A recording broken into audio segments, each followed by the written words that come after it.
Welcome back, dear learners. Today, we are driving into one of the most crucial aspects of business strategy, that is pricing. Whether you are selling a product or a services, pricing is not just about numbers. It is about psychology, competition, and value perception. Today, we will explore a fundamental question: should every customer pay the same price, or should pricing be flexible?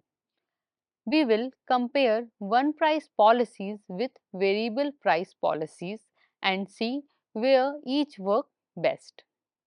Next, we will shift our focus to rural market, a segment often misunderstood as just our lower price seekers. We will uncover smart strategies like sachet pricing, value engineering, and functional packaging that make products more affordable without compromising value.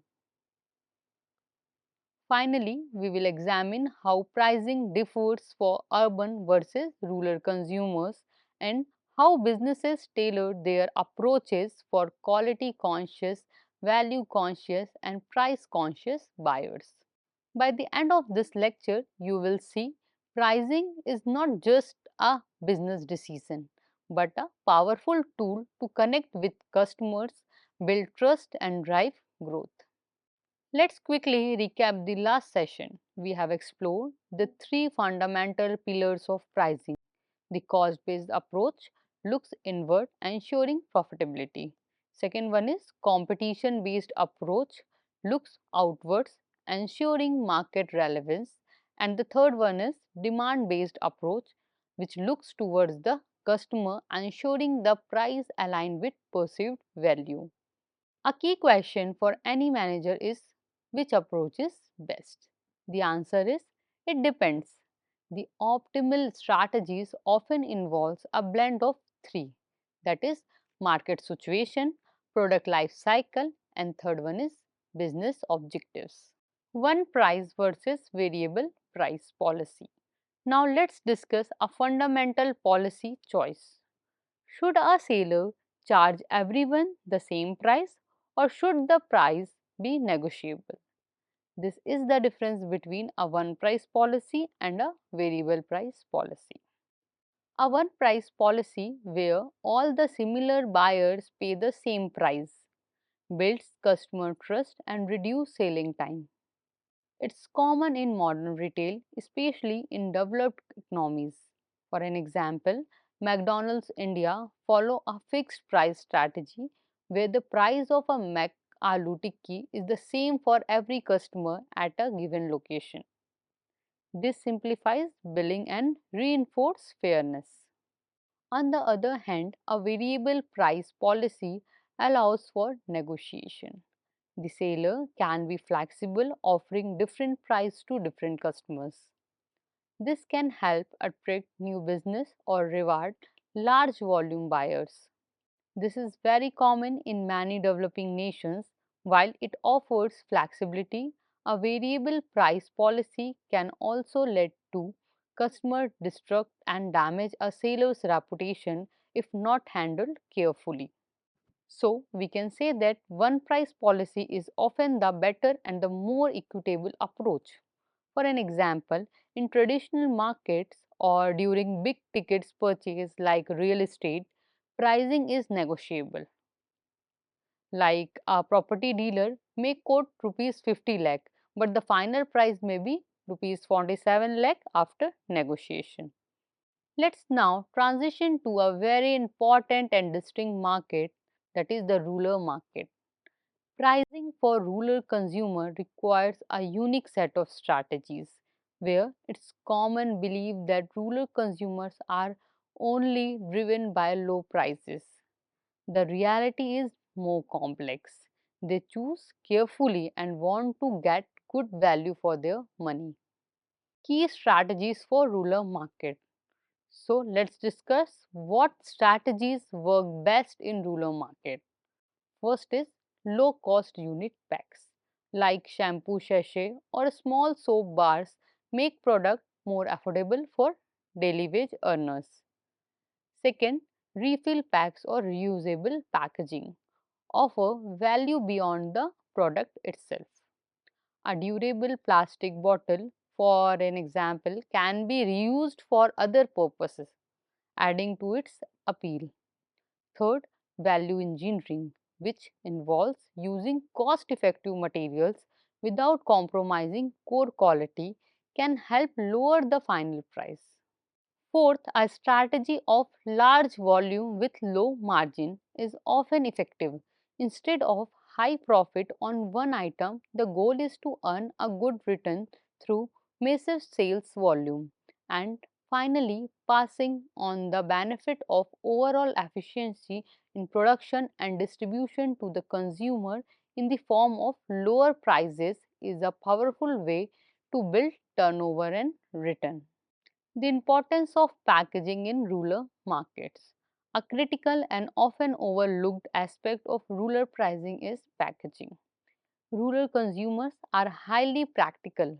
They often view sophisticated, fancy packaging as a wasteful expense that unnecessarily inflates the product price. Functionality and affordability are paramount. Therefore, companies targeting rural areas must use simple, robust, and cost effective packaging. The packaging should use local language and simple graphics for easy identification. The goal is to protect the product while keeping costs down, allowing those savings to be passed on the price sensitive consumer. Let's discuss rural versus urban pricing, a tale of two mindsets.